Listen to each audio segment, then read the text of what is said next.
to discuss Real Madrid's journey to the final and how do they make sure there is no slip up in this final.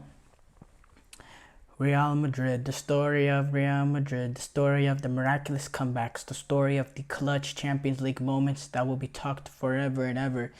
And it seems like they do this all the time. And, it's just the history of Real Madrid. It's their culture. When it comes to most Champions League titles, they are number one in the world. And it's not even close. It's not even close. There's only been 22 clubs that have won a Champions League in general, but they have 14 on their own. Let me say this again. 22 teams have won at least a Champions League. Only 22 teams, but they've won 14 on their own. Their number one was 14, double the second place with Milan, which has 7, and they're going for their 15th title this season. In this final against Borussia Dortmund, and it's on the basis they won the Premier League this season, La Liga this season, finishing with 95 points, 29 wins, 8 draws, and 1 loss, almost doing it unbeaten, scoring 87 goals while conceding 26 with a whopping goal differential of 61. They've just been absolutely phenomenal this season. They've done it this season without a striker or an out-and-out striker that, is good enough to start games. They've really relied on the team collectively with the goals when it comes to Vinicius and Rodrigo. Their two attacking, their pace that they have up front, interlinking, playing different positions, being very, very clinical with their opportunities, especially Rodrigo. Earlier in the season, Jude Bellingham having the capacity to run into the box, be in the right place at the right time, scored the loads of goals that he had from midfield, having some like a Frank Lampard-esque season, I believe reaching with 19 goals, a ridiculous mark for a midfielder that he never shown this capabilities of goal scoring at Borussia Dortmund, but he's come in and playing a little bit more of an advanced position, and he's been absolutely brilliant. The way that they've done it has been very quite remarkable, quite impressive. Ancelotti is a brilliant coach. When it comes to this Champions League that they've had this season, it's been what Real Madrid does best. They won their Champions League group. When we first started off, we looked at the group and said, wow, Real Madrid and Napoli in one group is going to be one hell of a group. But Napoli really fell off tremendously throughout the season. And it happened to, they gave Real Madrid a few concerns, especially in the Liga at Naples. But apart from that, not much in that group. Real Madrid finished 6 wins, 0 draws, 0 loss, maxing out with 18 points. And then in the Champions League, in the round of 16, they took on a Leipzig. Brahim Diaz scored a wonder goal in the first leg, and that kind of opened it up for them. In the second leg, Leipzig actually had an opportunity to send it to extra time. They were kind of pressuring Real Madrid, but Real Madrid were able to do what they do best: hold on, get past. And then they took on, in the quarterfinal, it was the tie that everybody was talking about, playing against Manchester City. And it was very different to how it won last season. It seemed like last season,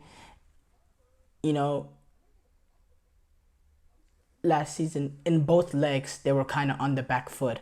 But in this first leg, Real Madrid were kind of going end to end with Manchester City. And Manchester City would score a goal, but Real Madrid, they wouldn't panic. They would score 2. Man City would go ahead and take the lead again, 3-2. And Real Madrid didn't panic and get a third. And it just seemed like Real Madrid, they always, even when they were on their down moments, they never put their head down. They always put in, and it took a lot of mental resilience in that tie.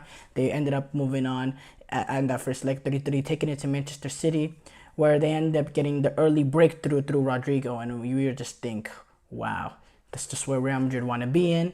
And then Real Madrid suffer like no other team is able to suffer and still persevere the way that they suffered. They conceded the goal in the 76th minute by De Bruyne. It took them that breakthrough to get in. But, a lot of teams in that position, once that breakthrough happens after defending for your lives, and after you concede, it's kind of, you're kind of done at that point. It happened similarly to Real Madrid Bayern in that second leg that we're going to discuss in a bit. you're fully expecting Real Madrid to, fall out, but they continue to be resilient. They continue to defend well. They continue to keep a foot on the ball, and they take it to penalties. And when you take it to penalties, you just give yourself an opportunity. And that's what Real Madrid did. They gave themselves an opportunity. And when you look at the players that they have some of the most clutch players. There are top performers in these moments. And when you have those kind of players and you're in a penalty shootout, you trust those kind of players.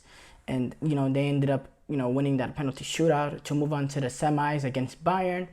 And in the semis against Bayern, first leg, they take advantage of two defensive bad mistakes by Kim Min-jae. And when you make those sort of mistakes against Real Madrid, the thing with Real Madrid is even if they get outplayed in the game, they still are able to make up with it based on their ability to defend and their ability to be resilient and how clinical their attackers are. And they were clinical that day. Their only good opportunity in the first half, Vinicius Jr. slots it away after a mistake. Then Real Madrid meant Bayern Munich in the second half after going up 2-1.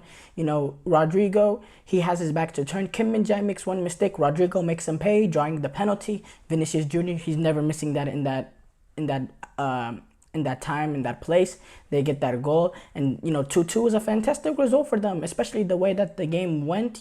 That's a fantastic result for them. And then they go into the Bernabeu, and they actually were the protagonist in the Bernabeu, honestly, especially in that first 15-20 minutes in that second half. They were just melting Bayern, especially on that left-hand side, Vinicius. And they were dominating. It just seemed like if anyone was going to get a breakthrough, it was Real Madrid. And then one counter-attack happens, and Alphonso Davies with his weak foot just strikes it so true right into the dagger of Real Madrid hearts to make it 1-0 for Bayern and give them the lead on aggregates. And in that situation, again, it's a mental resilience and mental toughness by Real Madrid that gets them out of that hole. In that situation, a lot of teams would just, collapse. Not with Real Madrid, not with the culture and heritage that they have. They continued to attack. They ended up actually scoring a goal shortly right after. It ended up getting drawn out for VAR. And they continue to pressure. And even though time is going, ticking off, you don't see a sense of desperation, a sense of panic. They still continue to play their football, and they're just waiting for the opportunity. And when you make a mistake the way Manuel Neuer made, and you realize, and when you know how clinical this Real Madrid team is, they were going to take advantage of that mistake. 100 out of 100 times, Manuel Neuer slips in a ball. Loses a ball, and Jose Lu is there to tap in to make it 1-1. And in that moment, it was 87th, 88th minute. I looked at the two people I was watching the game with, my friends, and we just knew. They knew in their eyes. One of them was a Bayern fan. Even he knew this game was not going to extra time because Real Madrid were taking care of it at that point before then. And that's exactly what happened. It's just the nature of Real Madrid, and this Champions League final that they reached is not as extreme, but very similar to the Champions League final they reached 2 years ago against Liverpool, where they ended up winning it at the end. In the fact that, against Chelsea, come back last minute, then take it to extra time, win that.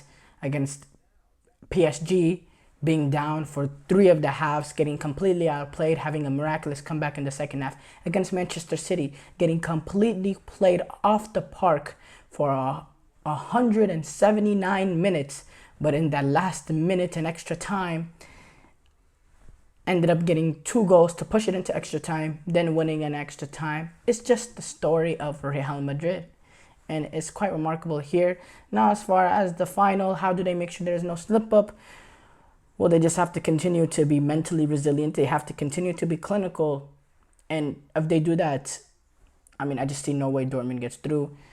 It's looking like Courtois is going to start, especially with Lunin being sick and him having to travel on a different form of transportation for a team. Just buries his chances of playing in this final. And I just think if Courtois is up to it and he doesn't make any sort of mistakes to give Borussia Dortmund some breakthroughs, I really find this very, very hard for Borussia Dortmund to be able to get over the line.